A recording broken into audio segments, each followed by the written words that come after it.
Hello everyone, welcome back to the academy. तो आप लोगों ने इतने कमेंट्स करे कि मुझे फाइनली हीट एंड एनर्जी का जो पार्ट बी है वो बनाना पड़ा। तो आज हम क्लास नाइन्थ आईसीएसई फिजिक्स का जो चैप्टर नंबर 6 है, जिसका नाम है हीट एंड एनर्जी, उसका जो बी पार्ट है वो हम स्टार्ट करने वाले हैं। और हाँ, ऊपर जितने भी चैनल और जो पेजेस दिए गए हैं उनके जो लिंक्स है वो हमने डिस्क्रिप्शन बॉक्स में डाल दिए हैं। तो बिना कोई टाइम वेस्ट किए चलिए शुरू करते हैं।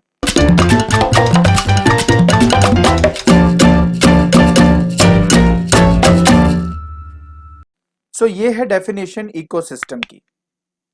कहते हैं कि an ecosystem is a geographic area where plants, animals and other organism as well as weather, landscape work together to form a bubble of life. देखिए, आप अच्छी तरह जानते हो कि किसी भी जगह की जो लाइफ है वो सिर्फ और सिर्फ ना तो सिर्फ प्लांट से या एनिमल या उनके ऑर्गेनिज्म से देखी जाती है, बल्कि साथ साथ ये भी देखा जाता है कि वहां का वेदर कंडीशन कैसा है, वहां पे लाइट कितनी है, हीट कितना है, रेन कितना होता है, वहां की ह्यूमिडिटी लेवल कितनी है। तो इन सब बातों को मिलाकर बनता है आपका इकोसिस्टम।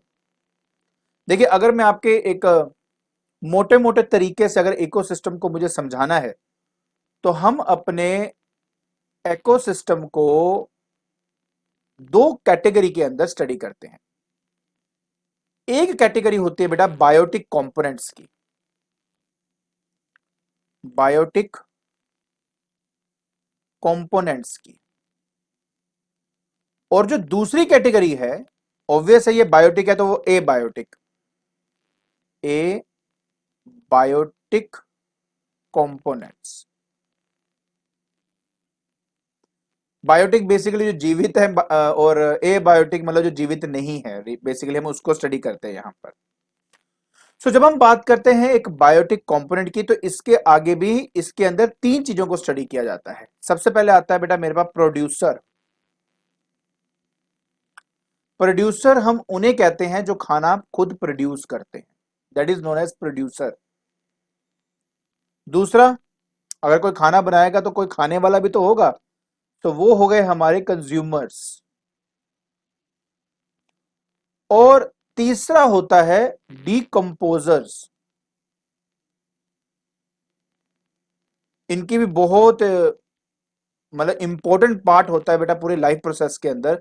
जैसे कि जब किसी चीज की डेथ होती है, तो उसको उसके मतलब उसको बेसिकली ब्रेक डाउन करना सिंपल कंपाउंड्स के अंदर। जैसे कि किसी अगर मान लो किसी व्यक्ति की मृत्यु होती है, तो आफ्टर सम टाइम अगर हम उसको बरी करते हैं, मिट्टी के अंदर दबाते हैं, तो जब आफ्टर सम टाइम अगर आप उसको देखेंगे तो सिर्फ कंकाल रह जाता है।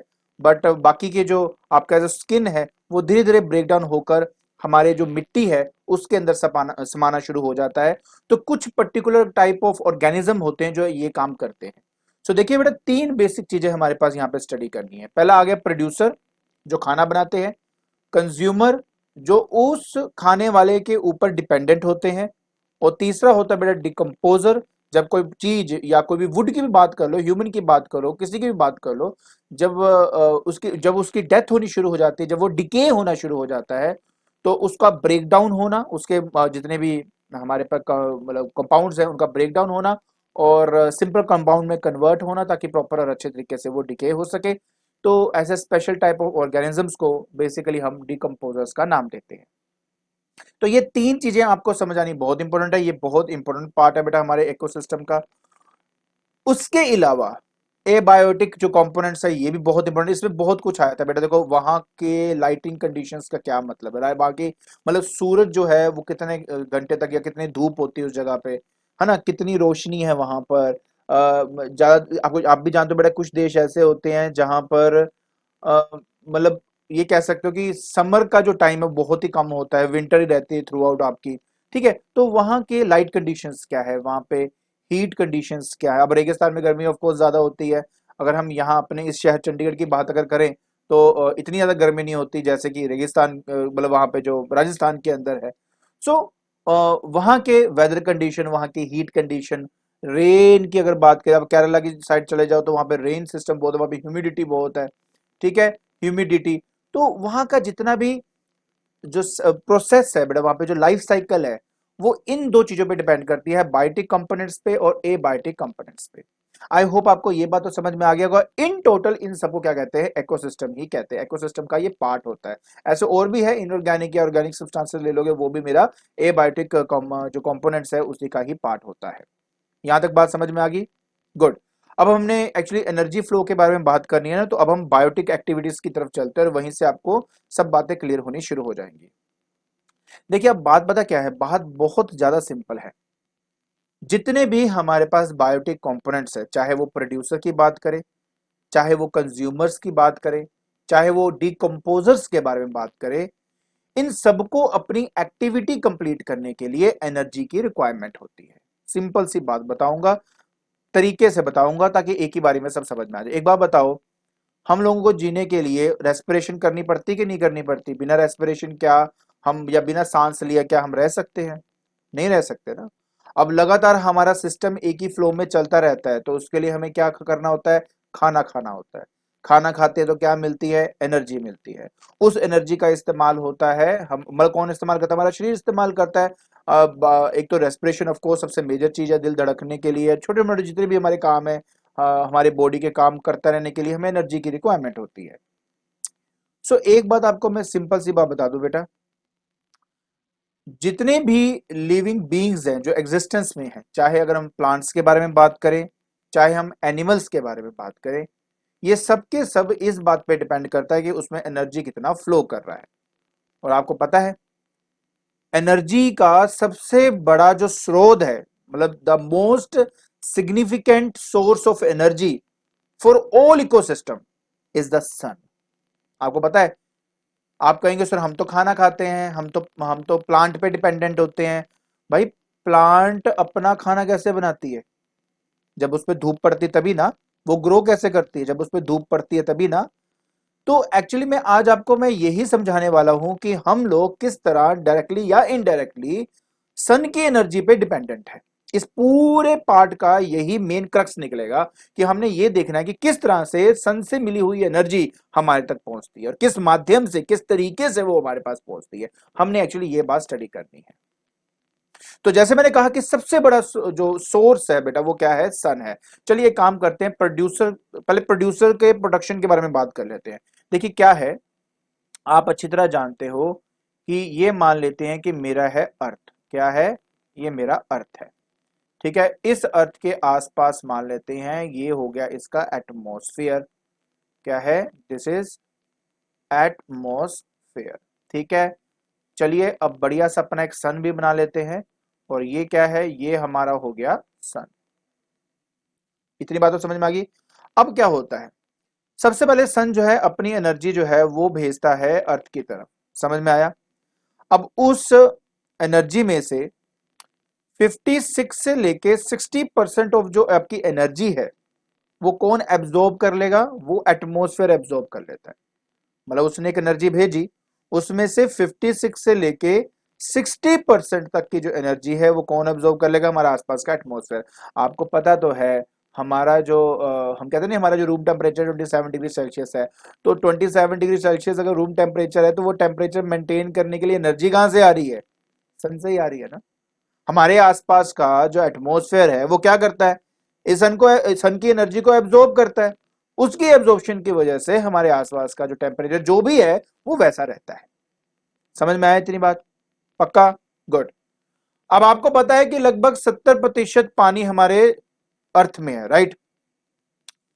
उस 70% वाटर की, मतलब उसके टेम्परेचर को या उसको हीटअप करने में हमारा लगभग 8% ऑफ एनर्जी यूटिलाइज हो जाती है। मतलब 8 सॉरी 10%, नॉट 8%। लगभग 10% एनर्जी जो है वो हमारे कहां यूज हो जाती है? वाटर को गर्म करने में, उसको हीटअप करने में। उसके बाद हमारे पास जो लगभग 8% एनर्जी बच जाती है, लगभग है ये 8% एनर्जी जो बच जाती है, वो कौन यूटिलाइज करेगा? वो किसके ऊपर पड़ती है? वो पड़ती है हमारे प्लांट्स के ऊपर। किस पे? हमारे प्लांट्स के ऊपर। ठीक है जी। लगभग 8% एनर्जी कहां पे गिरती है? हमारे प्लांट्स के ऊपर गिरती है। आपको शायद जान के अचंभा होगा कि इस 8% में से सिर्फ 0.02% ऑफ एनर्जी प्लांट इस्तेमाल करती है फोटोसिंथेसिस करने के लिए, ताकि वो अपना फूड बना सके। कितने अचंभे वाली बात है, समझने की कोशिश करना प्लीज। सन से आई हुई एनर्जी का 56 से 60% एनर्जी हमारा एटमोस्फेयर ले जाता है। 10% हमारे पानी जो है उसको हीटअप करने में लग जाता है। अरे आप भी जानते हो यार कि हमारे पानी के टेम्परेचर के डिफरेंस की, पानी और लैंड के टेम्परेचर के डिफरेंस की वजह से ही तो लैंड ब्रीज, सी ब्रीज बनता है। एंड ऑब्वियस है बेटा, विंड फ्लो के लिए ये सब बहुत इंपॉर्टेंट है। तो लगभग 8% जो है हमारी एनर्जी, वो हमारे जितने भी ट्रीज, पेड़ पौधे, जितने भी प्लांट्स है वो उन पे फॉल करता है। और उसमें से 0.02% ऑफ एनर्जी ही, सिर्फ सिर्फ 0.02% ऑफ एनर्जी हमारा प्लांट इस्तेमाल करता है फोटोसिंथेसिस करने के लिए, ताकि वो अपना फूड को क्रिएट कर सके। बेटा आई होप आपको समझ में आ गया होगा। तो क्योंकि प्लांट्स एंड जितने प्लांट्स हैं वो अपना खुद का खाना बनाते हैं, इसी वजह से इनको कहा गया प्रोड्यूसर। प्रोड्यूसर। तो प्लांट्स क्या है? प्लांट्स हमारे प्रोड्यूसर्स हैं। खुद का खाना बनाते हैं, प्रोड्यूसर हैं ये हमारे। ठीक है। अब आपको ना मैं एक बहुत प्यारे फूड चेन की तरफ लेके चलता हूं, इससे आपको कंज्यूमर कंज्यूमर सब समझ में आ जाएगा। ये क्या है? ये एक हमारा फूड चेन है। ध्यान से इस फूड चेन को समझना, क्योंकि इससे आपको सारी क्लैरिटी अच्छे से हो जाएगी बेटा कि एक्चुअली हो क्या रहा है। ठीक है, गुड। देखिए अब सिंपल सी बात है, हमारे इकोसिस्टम के अंदर जो फोटोसिंथेटिक प्लांट्स हैं, मतलब जो फोटोसिंथेसिस का इस्तेमाल करते हैं, या जो बैक्टीरियाज हैं जो अपना खाना खुद बनाते हैं, सिंपल सी बात यह है यार, वो सारे के सारे एक्ट करते हैं एज अ प्रोड्यूसर्स। तो कौन कौन से की बात हो रही है? एक तो फोटोसिंथेटिक प्लांट्स की, और दूसरा बैक्टीरिया। इसको क्या कहेंगे? हम अपना प्रोड्यूसर कहते हैं। उसके बाद जो फूड हमारा प्लांट सिंथेसाइज करके बनाता है, उसको कौन कंज्यूम करता है? उसको कंज्यूम करता है सबसे पहला कंज्यूमर, जिसको प्राइमरी कंज्यूमर कहा जाता है। जैसे कि आप इस एग्जांपल में देख सकते हो कि मेरे पास प्लांट था, प्लांट ने अपना खाना बनाया, उस खाने का सेवन, मतलब उसको किसने खाया? स्क्रिल ने खा लिया, क्योंकि सबसे पहले इसने खाया, तो ये मेरा हो गया प्राइमरी कंज्यूमर। ये जो छोटी छोटी क्रेल्स होती है ना, इनको कौन खाता है? ये स्मॉल जो फिशेस है ना, ये खा जाती है। तो ये बन गए सेकेंडरी कंज्यूमर्स। इन सेकेंडरी को खाने वाले इससे बड़े बड़े फिशेस होते हैं, तो ये हो गए टर्शरी कंज्यूमर्स। मानो ना मानो, हमें ऐसा लगता है कि हमारी फूड चेन के अंदर ना, जो आदमी है, जो मैन है, जो ह्यूमन है, वो लगभग लास्ट कंज्यूमर्स होता है। ठीक है। सो प्रोड्यूसर ने क्या किया? खाना बनाया, खाना प्राइमरी ने खाया, प्राइमरी को सेकेंडरी ने खाया, सेकेंडरी को टर्शरी ने खाया, टर्शरी को हमने खाया, एंड दैट्स इट। वहीं पे चेन आके रुक जाती है। आई होप आपको ये तो समझ में आ गया ना, ये सिंपल फूड चेन क्या है, ये क्या मतलब हम बता रहे हैं। ठीक है ना, वेरी गुड। अब हम बात करेंगे बेटा यहां पर एनर्जी फ्लो की, कि बेसिकली एनर्जी फ्लो है क्या। उसके लिए ना एक आपके लिए मैंने बहुत ही प्यारा यहां पर एक टेबल बना हुआ है। इसको अगर हमने अच्छी तरह समझ लिया ना, आपको एनर्जी फ्लो तरीके से आ जाएगा कि भाई एनर्जी फ्लो एग्जैक्टली है क्या आपका। तो हमारे इकोसिस्टम के अंदर दो चीजें समझनी बहुत इंपॉर्टेंट है। एक, ग्रोस प्राइमरी प्रोडक्शन का क्या मतलब है? एक वर्ड है बेटा यहां पे, ग्रोस प्राइमरी प्रोडक्शन। ठीक है। तो ग्रोस प्राइमरी प्रोडक्शन क्या है, पहले यह समझना बहुत इंपॉर्टेंट है। उसके बाद नेट प्राइमरी प्रोडक्शन क्या है, यह समझो। नेट प्राइमरी प्रोडक्शन क्या है, यह समझो। अगर आप ये दो बातें समझ गए, तो ये टेबल समझना आपके लिए बहुत ही सिंपल हो जाएगा। ठीक है जी, चलिए एक एक करके स्टडी करते हैं। पहले हम ग्रोस के बारे में बात करेंगे, उसके बाद हम प्राइमरी के बारे में बात करेंगे। अच्छा, तो जैसे मैंने आपको कहा कि मेरे पास प्रोड्यूसर्स हैं, या फोटोसिंथेटिक जो हमारे पास प्लांट्स हैं, ये क्या करते हैं समझो ध्यान से। जितने भी ऑर्गेनिक सब्सटेंसेस हैं जो प्रोड्यूसर है उसको सिंथेसाइज करता है with the help of photosynthesis. Synthesise करने का मतलब क्या है ये भी समझ लीजिए आप। सन की एनर्जी की हेल्प से ना जो हमारा प्लांट होता है ना, ठीक है, ये जो हमारा प्लांट है ना, इस पे क्या पड़ती है, सन की जो है ना रेज पड़ती है, इसकी एनर्जी उसको मिलती है। इसकी वजह से ये क्या करता है कि जितने भी ऑर्गेनिक सब्सटेंस है, मतलब जो सिंपल कंपाउंड्स हैं, सिंपल कंपाउंड्स हैं, ठीक है, उनको सोलर एनर्जी की हेल्प से कॉम्प्लेक्स ऑर्गेनिक कंपाउंड में कन्वर्ट कर देता है।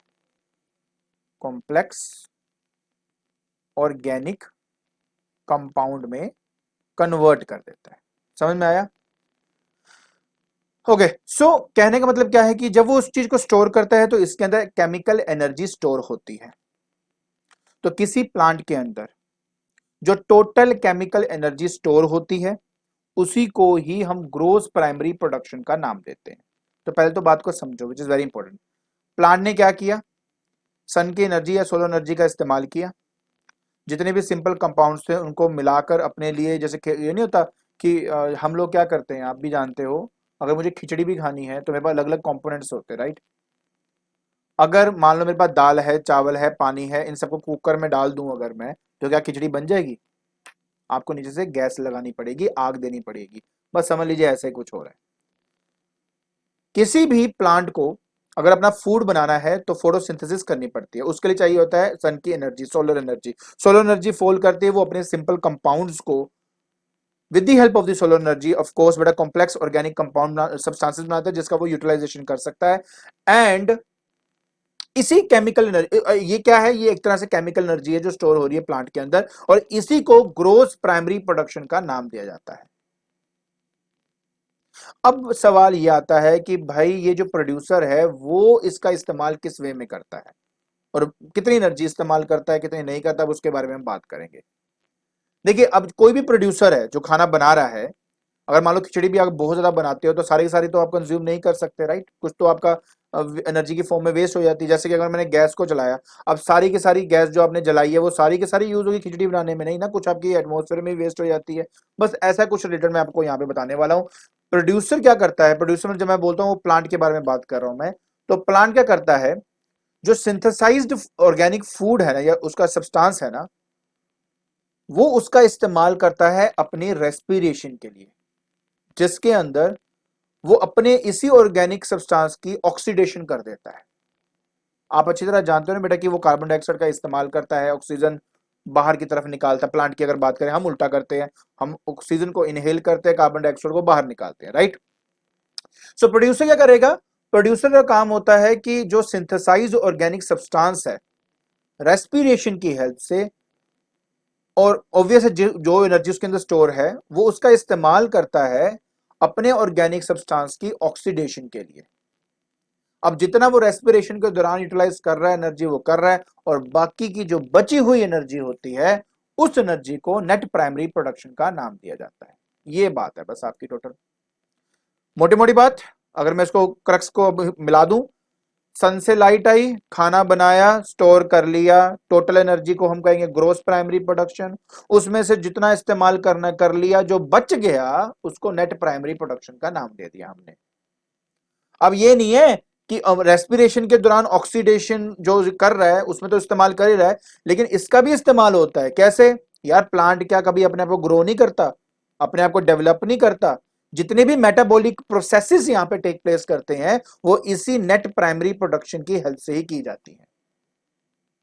सो मोटी मोटी बात ये होगी कि ग्रोथ हो गया टोटल जो एनर्जी इसने रखी हुई है, और नेट प्राइमरी प्रोडक्शन वो एक्स्ट्रा एनर्जी है जिसका इस्तेमाल वो अपनी ग्रोथ, अपनी डेवलपमेंट, अपने मेटाबॉलिक प्रोसेसेस, उनके लिए इसका इस्तेमाल करता है। अब इस पर्टिकुलर डायग्राम के अंदर ना बहुत बेहतरीन, इस पर्टिकुलर फ्लो चार्ट एक तरह से बहुत बेहतरीन तरीके से बताया हुआ है कि हर एक चीज का इस्तेमाल किस तरीके से और कैसे किया गया है। देखिए, सबसे पहले बात को बेटा समझने की प्लीज कोशिश करना, आपको आई होप ये बहुत डिटेल में समझ में आ जाएगा बेटा कि एक्चुअली में हुआ क्या है, ठीक है जी। सो देखो बेटा, बात बहुत सिंपल है। अगर आप यहां पे सन को देखते हो तो सन की हेल्प से प्लांट ने क्या किया, अपने फोटोसिंथेसिस करी, और फोटोसिंथेसिस करने के बाद जो केमिकल एनर्जी या ग्रोस प्राइमरी प्रोडक्शन जिसको हम कहते हैं, जो उसने अपने अंदर स्टोर करी, वो है 20,810 कैलोरी।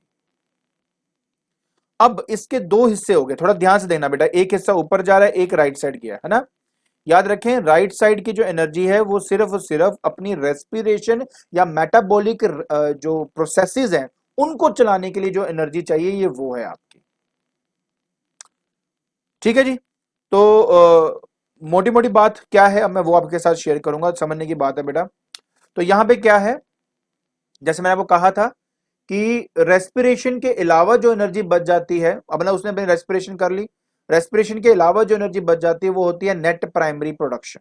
ठीक है, तो समझने वाली बात यह है कि इसके दो टुकड़े हुए हैं यहां पर, इसमें से 11,977 कैलोरी का इस्तेमाल हो रहा है भाई रेस्पिरेशन के लिए, सांस लेने के लिए। ठीक है जी, अपने फूड को ऑक्सीडेशन मतलब ऑक्सीडाइज करने के लिए। अब जो बाकी की एनर्जी यूज हो रही है उसके ग्रोथ के लिए, उसके अदर इंपॉर्टेंट मेटाबॉलिक प्रोसेसेस के लिए, वो है आपका 8,833 कैलोरी। मतलब ये हो गया ग्रोस और ये हो गया आपका net production, net primary production है ये आपका। समझ में आया जी। तो नेट प्राइमरी प्रोडक्शन कितना होगा ये, और रेस्पिरेशन में यूज हुआ ये। क्लियर हो गई यहाँ पे बात, बहुत बढ़िया। अब हम बात करते हैं बेटा फर्स्ट प्राइमरी, जो पहला है जो प्राइमरी कंज्यूमर है। प्राइमरी कंज्यूमर ना बेसिकली हर्बीवोरस होते हैं, जो प्लांट्स पे डिपेंडेंट होते हैं, जैसे क्रिल है, क्रिल की बात करें तो आई थिंक वो बेटर रहेगा वर्ड वहां पे। सो एक्चुअली में क्या होता है बेटा, जो आपने समझना है, जब कोई क्रिल इसको खाती है, मतलब जब प्लांट को खाती है, तो जो एनर्जी वो अपने लिए यूज करती है, जैसे कि मान लो मेरे पास ना बहुत बड़ी एनर्जी है, उसमें से जितना हिस्सा मैं कंज्यूम कर सकता हूं वो बताया गया यहाँ पे। तो जो प्राइमरी कंज्यूमर है, जैसे कि क्रिल था, उसने कितनी एनर्जी इस प्लांट में से ले ली, उसने ने 3,368 कैलोरी का इस्तेमाल कर लिया अपने लिए, क्रिल ने अपने लिए यूज किया। बाकी की बची हुई ये एनर्जी कहां यूज हो रही है, यूज नहीं हो रही बेटा, ये एक्चुअली ना डिग्रेडेड एनर्जी है, ये यूजफुल एनर्जी नहीं होती, ये एक्चुअली इसके डिके की वजह से धीरे धीरे खत्म होनी शुरू हो जाती है। इसका डिके भी तो हो रहा है ना, हर एक चीज की एक उम्र होती है, जैसे जैसे उम्र बढ़ती है धीरे धीरे उसका खत्म होना शुरू हो जाता है। तो प्लीज समझें, ये जो आप 5,465 कैलोरीज देख रहे हो, वो उस प्रोड्यूसर के डिके की वजह से वेस्ट हो रही है। तो याद रखें, लेफ्ट साइड में अगर हम कोई भी चीज देखेंगे तो वो वेस्टेज है, उतनी एनर्जी उसमें वेस्ट हो रही है। राइट साइड वाली रेस्पिरेशन के लिए हो रही है, और बीच में जो जा रहा है वो जो अगला कंज्यूमर है वो जो एनर्जी ले रहा है उसके बारे में। सो हुआ क्या, प्लांट ने बनाया, अपनी रेस्पिरेशन करी, जो बच गया वो ये था, उसमें से क्रिल ने क्या किया, 3,368 कैलोरी का इस्तेमाल किया अपने लिए, और बाकी का जो 5,465 कैलोरी आपको दिख रही है बेटा, वो उसकी वेस्ट हो गई डीके होने की वजह से। अच्छा, अब इसमें से 1890 कैलोरी का ये इस्तेमाल कर रहा है, क्रिल ने भी तो जीना है, उसने भी तो रेस्पिरेशन करनी है, तो इसलिए 1890 कैलोरी का इस्तेमाल कर रहा है अपने रेस्पिरेशन प्रोसेस के लिए, और जो बाकी बचा हुआ है एनर्जी वो उसके अंदर एज अ नेट प्रोडक्शन है, अपनी ग्रोथ के लिए, अपने बाकी मेटाबॉलिक प्रोसेसेस के लिए। ठीक है, अब जो हमारा सेकेंडरी कंज्यूमर है वो क्या करेगा, क्रिल को खाएगा। जैसे क्रिल को खाता है तो एक बात समझ लीजिए, उसमें से सिर्फ 338 कैलोरी का इस्तेमाल करता है, और जब जो जो क्रिल खा रहा है ना, बेसिकली वो कार्निवोरस हो गया आपका। तो ये क्या है, कार्निवोरस। तो कार्निवोरस ने क्या किया, इतने में से सिर्फ 383 कैलोरी ही अपने लिए यूज कर पाया, बाकी जो है वो उसके डीके प्रोसेस के अंदर ही वेस्ट हो रहा है, 1095 calorie.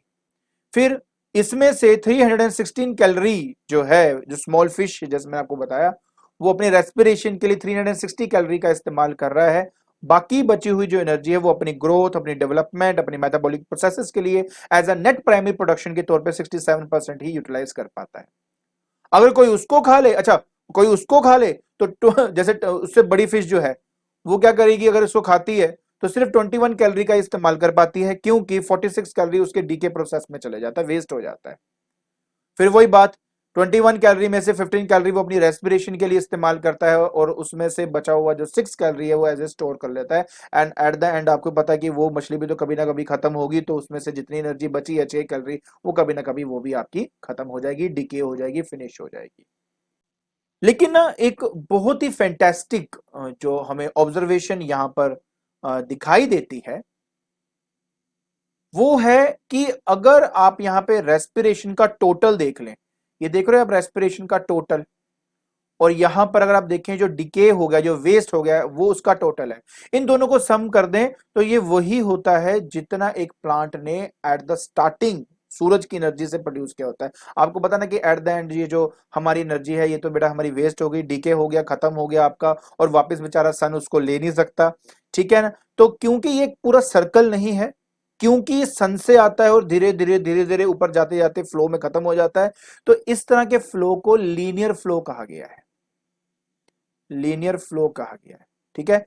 So the energy flow in ecosystem is thus linear, that means it always move in a fixed direction, हमेशा फिक्स्ड डायरेक्शन में वो आपका मूव करता है। जैसे मैंने आपको ऑलरेडी बताया कि बेटा जितनी भी एनर्जी है जो वेस्ट भी हो रही वापस सन तो ले ही नहीं सकता, तो इसका वन पर्टिकुलर डायरेक्शन भी है। अगर आपने इसको और डिटेल में और अच्छे से समझना है तो ये पिक्चर आपको और क्लैरिटी दे देती है, इसमें थोड़ा सा इलेबोरेट करके बता दिया गया है। अगर आप थोड़ा ध्यान से देखें कि सन है, प्लांट ने क्या किया, एनर्जी को एब्जॉर्ब किया जब वो फोटोसिंथेसिस कर रहा था, कुछ इसमें से energy heat of evaporation, conduction, convection की वजह से चली गई, मतलब एज ए रिजल्ट फाइनली उसके पास 20,810 कैलोरी बच गया, जिसमें से रेस्पिरेशन का इस्तेमाल करके नेट प्रोडक्शन आपकी ये रही। और अब इसमें से कुछ आपकी डिके हो जाएगी, बाकी नेक्स्ट यूज करेगा कुछ डिके। अगर आप ध्यान से देखो तो जितनी बातें मैंने आपको कही हैं वो ही आपके थोड़ा सा और अच्छे तरीके से यहाँ पे इलेबोरेट करके दिखा दिया है। आई होप आपको अच्छे से समझ में आ गया होगा कि एक इकोसिस्टम के अंदर एनर्जी फ्लो कैसे टेक प्लेस करता है। अब तो कोई डाउट नहीं रहेगी आपकी, आई राइट। चलो ठीक है, इसके बाद ना बेटा हमारे पास अब रह जाता है लास्ट आर्टिकल जो था application of the law of thermodynamics in the energy flow. क्या है ना, एनर्जी का किसी चीज के अंदर एंटर करना, हमारे इकोसिस्टम के अंदर उसका डिफ्यूज होना, उसका ट्रांसफॉर्म होना, ये सब चीजें जो गवर्न होती हैं ये होती हैं by the law of thermodynamics. Energy का किसी में एंटर होना, उसका बदलना, इकोसिस्टम में यूटिलाइज होना, ये सब के सब किस पे बेस्ड होते हैं, लॉ ऑफ थर्मोडायनेमिक्स पे बेस्ड चल रहा है। ये सारा जो लॉ है उसके बेसिस पे ये सब टेक प्लेस करता है आपका। क्या है उसके एक्चुअली दो लॉज हैं, एक तो हमारा जीरोथ लॉ भी होता है, वो हमें पढ़ना नहीं, हमें दो लॉज बोले गए हैं, फर्स्ट एंड सेकंड, उसको ध्यान से पढ़ेंगे और समझेंगे कि इसका मतलब क्या है। तो सबसे पहले आता है बेटा कि according to the first law of thermodynamics, कहता क्या है, और आपको बता दूं first law of thermodynamics basically law of conservation of energy पे बेस्ड है आपका। मतलब energy can neither be created, it not be destroyed, it is just converted into one form into another form. हमेशा यही आपका फर्स्ट लॉ रहा है, और यह बात सच है क्योंकि अगर आप मान लीजिए यहां से रेस्पिरेशन से निकलने वाली एनर्जी को और जितना भी डिके हुआ है, जितना भी वेस्टेज हुआ है, इन सब को अगर आपस में आप ज्वाइन कर देते हो, ऐड कर लेते हो, तो ये एग्जैक्टली उसी अमाउंट ऑफ एनर्जी को बताता है जहां से इसकी शुरुआत हुई है। तो अगर आप ध्यान से देखें तो यार हम प्रोड्यूस बेसिकली हम कुछ नई चीज नहीं कर रहे, हम सिर्फ उसको कन्वर्ट कर रहे हैं, एक फॉर्म से दूसरे फॉर्म में उसकी कन्वर्जन टेक प्लेस की जा रही है। क्लियर। तो ये मेरा है सबसे पहला लो। क्लियर बेटा। उसके बाद नेक्स्ट आता है ये वाला सेकंड लो। सेकंड लो कहता है कि according to the second law of thermodynamics, of course ये बड़ी अच्छी बात है, ध्यान से पढ़ना। कहता है कि when energy is put into work, अब जैसे कि मैंने आपको कहा था कि जैसे कि कोई इंसान जब खाना खाता है उसके अंदर एनर्जी आती है, लेकिन जब उसके अंदर एनर्जी आती है वो सारी की सारी एनर्जी का इस्तेमाल अपने वर्क के अंदर यूज नहीं कर पाता, कुछ एनर्जी उसकी हमेशा वेस्ट हो जाती है। एक सिंपल मशीन की भी बात करें, कभी 100% एफिशिएंसी वाली मशीन देखी है आपने? हो ही नहीं सकती। नट एंड बोल्ट्स जो होते हैं, उनके गियर सिस्टम होते हैं, उनमें फ्रिक्शन होती है जिसकी वजह से कुछ एनर्जी आपकी वेस्ट होती है। और ऐसे ही कुछ हमारे इकोसिस्टम के अंदर भी है। कहते हैं कि according to second law of thermodynamics, when energy is put into work, a part is always converted in unuseful form as heat, mainly due to friction and radiation। देखिए हमारी बॉडी के अंदर भी ना लगातार हीट जो है वो बाहर निकलती है, हम जितना खाना खा रहे हैं उससे हमारे बॉडी का टेम्परेचर मेंटेन रहता है। पानी पीते हैं बॉडी के टेम्परेचर को मेंटेन करने के लिए, खाना खाते हैं उस एनर्जी को गेन करने के लिए। सो मेरे कहने का मतलब है कि हम अगर हम खाना नहीं खाएंगे तो ऑब्वियस है आफ्टर सम टाइम आप बिल्कुल मतलब बिल्कुल ना सुस्त सा फील करते हो, आप आपको भूख लगती है, राइट, ऑफ कोर्स। अब में वो एनर्जी नहीं रह पाती कि काम कंप्लीट कर सकें, क्योंकि आपकी लगातार जो एनर्जी जो है वो डिसिपेट होती रहती है आपके शरीर से, ठीक है। तो ये समझना बहुत इंपॉर्टेंट है। अब मोटी मोटी बात आपको फिर से बता देता हूं, जैसे मैंने आपको पहले भी कहा था कि अगर मेरे पास यूजफुल एनर्जी और अनयूजफुल एनर्जी जो है अगर उनका सम निकाल दूं तो वो हमेशा कांस्टेंट रहेगा, हमेशा कांस्टेंट रहेगा, ठीक है जी। याद रखें बेटा प्लीज कि जो एनर्जी है रेस्पिरेशन के दौरान जो यूज होता है, डीके प्रोसेस के अंदर काफी एनर्जी बेटा जो है वो आपकी अनयूजफुल रह जाती है आपकी। और वो अनयूजफुल हम इसलिए कहते हैं क्योंकि वो दूसरा जो कंज्यूमर है वो उसका यूटिलाइजेशन नहीं कर सकता। जैसे कि अगर आप ध्यान से देखो 1478 कैलोरीज में से 1000 calorie, approx 1000 calorie second consumer use ही नहीं कर पाया, तो अनयूजफुल एनर्जी हुई ना आपकी। तो ये एग्जैक्टली बिल्कुल जो इकोसिस्टम है वो एक मशीन की तरह काम करता है, जिसके अंदर एनर्जी जो है जो ट्रांसफर होती है, मतलब 100% कभी भी एफिशिएंट काम नहीं कर सकता, मतलब नॉट 100% ट्रांसफर, हमेशा याद रखें इसका, ठीक है। जब भी एनर्जी ट्रांसफर होगी तो कुछ एनर्जी आपकी अनयूजफुल फॉर्म में जाएगी ही जाएगी, and this is according to the second law of thermodynamics. I hope आपको फाइनली ये जो पार्ट है अच्छे से समझ में आ गया होगा, ठीक है।